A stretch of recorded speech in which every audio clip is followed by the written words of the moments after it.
Assalamualaikum warahmatullahi taala wabarakatuh. Saya Nurmaiza binti Muhammad ingin membentangkan tentang buku skrap peta minda keluarga saya.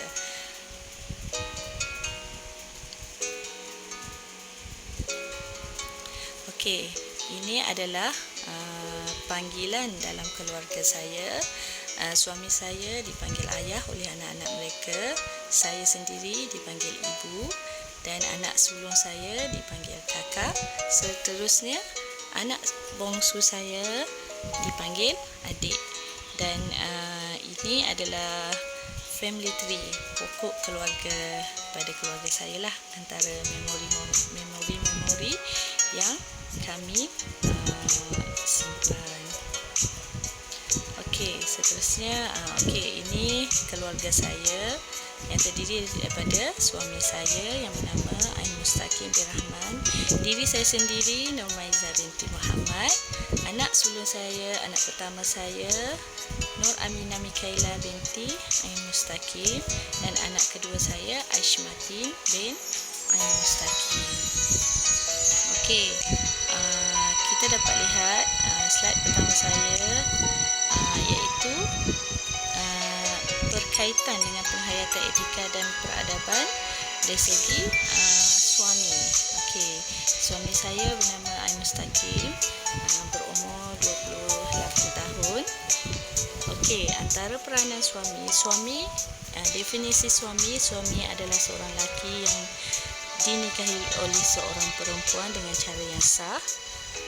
Antara peranan suami adalah membuat keputusan dalam keluarga, bertanggungjawab memberi nafkah zahir dan batin, sentiasa menggembirakan membantu isteri dalam apa jua, sama ada urusan rumah tangga ataupun hal mencari nafkah, sentiasa bergurau senda dengan isteri bagi mencipta kebahagiaan, menyediakan keperluan yang cukup kepada isteri, iaitu keperluan asas seperti tempat tinggal, makan, minum.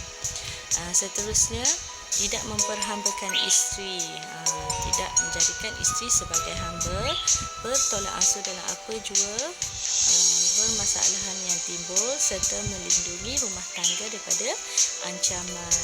Seterusnya, sebagai suami juga, ia berperanan juga sebagai seorang ayah.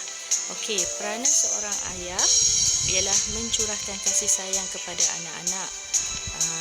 Tidak ada pilih kasih antara anak-anak, serta bersedia untuk berkorban dalam apa jua, dari segi kewangan atau pengorbanan dari segi apa sahaja. Memberi bimbingan, didikan dan pelajaran kepada anak-anak. Anak-anak perlu diterapkan dengan didikan agama supaya dapat membentuk nilai-nilai murni. Seterusnya, berlaku adil antara semua anak-anak, tidak memilih kasih. Memberi didikan agama seperti mengajar anak daripada peringkat awal lagi, mengajar anak solat, menghormati orang tua, mendengar cakap, tidak melawan kata ibu bapa. Seterusnya, melindungi keluarga dari ancaman, serta menyediakan keperluan asas seperti makan, minum, tempat tinggal, pakaian dan perubatan kepada anak-anak.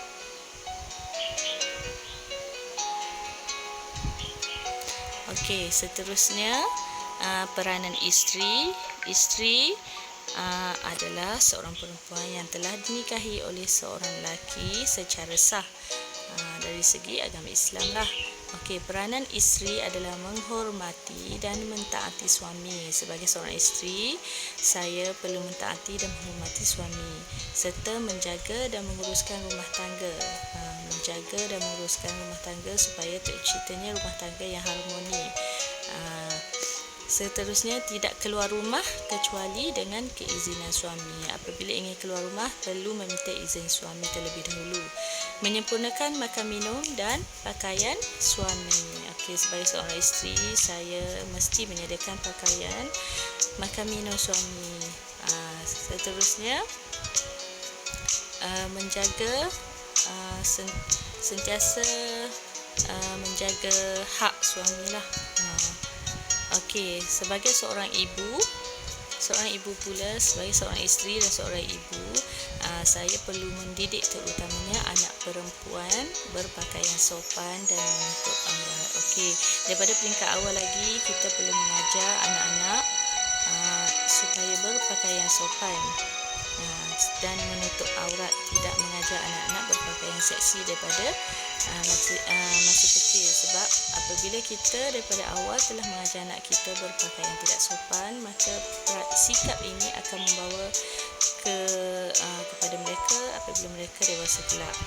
Okey, seterusnya tidak membenarkan anak-anak keluar malam tanpa tujuan, terutamanya anak perempuan. Mengamalkan nilai murni apabila berada di rumah, supaya ianya dapat dilihat untuk anak dan dapat dicontohi oleh anak. Seterusnya, mendidik anak-anak supaya saling bekerjasama dalam melakukan kerja rumah. Tidak kira anak lelaki atau perempuan, kita sebagai ibu perlu mendidik anak-anak melakukan kerja rumah bersama-sama. Seterusnya, mendidik anak-anak supaya menjaga silaturahim antara keluarga dan jiran tetangga. Saya sebagai seorang ibu perlu mendidik anak saya supaya apabila bertemu dengan orang tua, kita perlu memberi salam, bertegur sapa dan bersalaman dengan orang tua, tak kiralah orang tua atau orang muda, dan sentiasa menghormati jiran tetangga. Mendidik anak-anak supaya menghormati orang tua. Okey. Seterusnya, anak. Okey. Anak disebut dalam Al-Quran adalah anugerah Allah atau penyejuk mata ibu bapa, penyambung keturunan dan orang yang akan mendoakan ibu bapa setelah kematian mereka.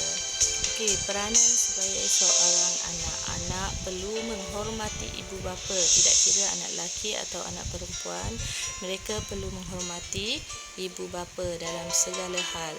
Seterusnya, mengubah kehidupan ibu bapa mereka ke arah yang lebih baik. Contohnya, mereka berasal daripada golongan yang kurang berpendapatan, miskin. Apabila anak-anak diberi pendidikan, mereka belajar bersungguh-sungguh dan seterusnya mereka dapat mengubah kehidupan asal keluarga mereka daripada susah kepada yang lebih senang. Seterusnya, mendedikasikan kejayaan kepada mereka. Apabila ibu bapa telah memberi didikan yang baik, kita sebagai seorang anak perlu belajar bersungguh-sungguh untuk memberi kejayaan kepada ibu bapa. Seterusnya, mendoakan kesejahteraan mereka, mendoakan kesejahteraan ibu bapa, sentiasa mendoakan kedua ibu bapa, meluangkan masa bersama dengan ibu bapa serta memastikan kesihatan ibu bapa kita terjamin. Okey, seterusnya ini adalah adab pergaulan yang perlu dipelihara dalam keluarga. Antara contohnya adalah pertama, meminta izin. Sebagai seorang isteri perlu meminta izin daripada suami dan anak perlu meminta izin daripada kedua ibu bapa. Okey, menghormati yang tua, menyayangi yang kecil. Anak-anak perlu menghormati orang tua mereka dan adik-beradik perlu menyayangi adik-adik mereka yang kecil. Seterusnya, mengucapkan salam ketika bertemu dan berpisah. Apabila bertemu dengan orang di sekeliling, anak-anak perlu diterapkan dengan sikap mengucap salam, bersalaman. Seterusnya, berkasih sayang antara ahli keluarga supaya dapat membina silaturahim yang erat antara ahli keluarga. Menjaga lidah. Lidah perlu dijaga supaya dapat mengelakkan daripada perselisihan faham dan pertengkaran antara ahli keluarga. Merendah diri dan sentiasa berbaik-baik dan bekerjasama antara ahli keluarga. Okey, ini adalah beberapa gambar contoh aktiviti yang berkaitan dengan etika dan peradaban yang diamalkan dan selalu dibuat oleh keluarga saya. Gambar yang pertama menunjukkan gambar kami sekeluarga menziarahi kubur arwah mertua saya, arwah nenek kepada anak-anak saya. setiap hari Jumaat kami akan pergi ke kubur arwah mertua saya bagi mendoakan kesejahteraannya di alam sana. Seterusnya, gambar kedua menunjukkan gambar anak lelaki saya membaca Al-Quran. Setiap selepas solat maghrib, kami sekeluarga akan membaca Al-Quran dan membaca Yasin kepada arwah mertua. Seterusnya, gambar yang ketiga adalah menunjukkan gambar anak perempuan saya menunaikan solat berjemaah bersama ayahnya. Okey, seterusnya adalah penghayatan etika dan peradaban peringkat keluarga. Antara kepentingan daripada penghayatan etika dan peradaban antara keluarga adalah yang pertamanya dapat mengeratkan hubungan di antara ahli keluarga daripada nilai-nilai murni dan etika yang baik, etika dan peradaban dan adat yang baik yang telah kita terapkan di dalam keluarga kita dapat mengeratkan hubungan antara ahli keluarga. Selain itu, ianya dapat melahirkan anak yang bertanggungjawab dalam apa jua keadaan dan wujud perasaan hormat di antara anak-anak terhadap kedua ibu bapa. Seterusnya, melahirkan anak yang berfikiran positif. Okey, antara kesan daripada penghayatan etika dan peradaban di peringkat keluarga ini adalah salah satunya adalah masalah sosial dapat dikurangkan. Okey, masalah sosial dapat dikurangkan dengan penghayatan etika yang baik di kalangan keluarga.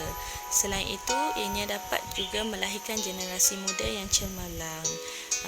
Melahirkan generasi muda yang cemerlang hasil daripada didikan dan asas daripada didikan yang baik daripada peringkat keluarga. Dan seterusnya dapat membina negara yang maju. Apabila wujudnya generasi yang cemerlang, maka seterusnya dapat membina negara yang maju dan memberi manfaat kepada negara, bangsa, masyarakat, bangsa dan negara. Okey, itu saja daripada saya. Sekian, terima kasih.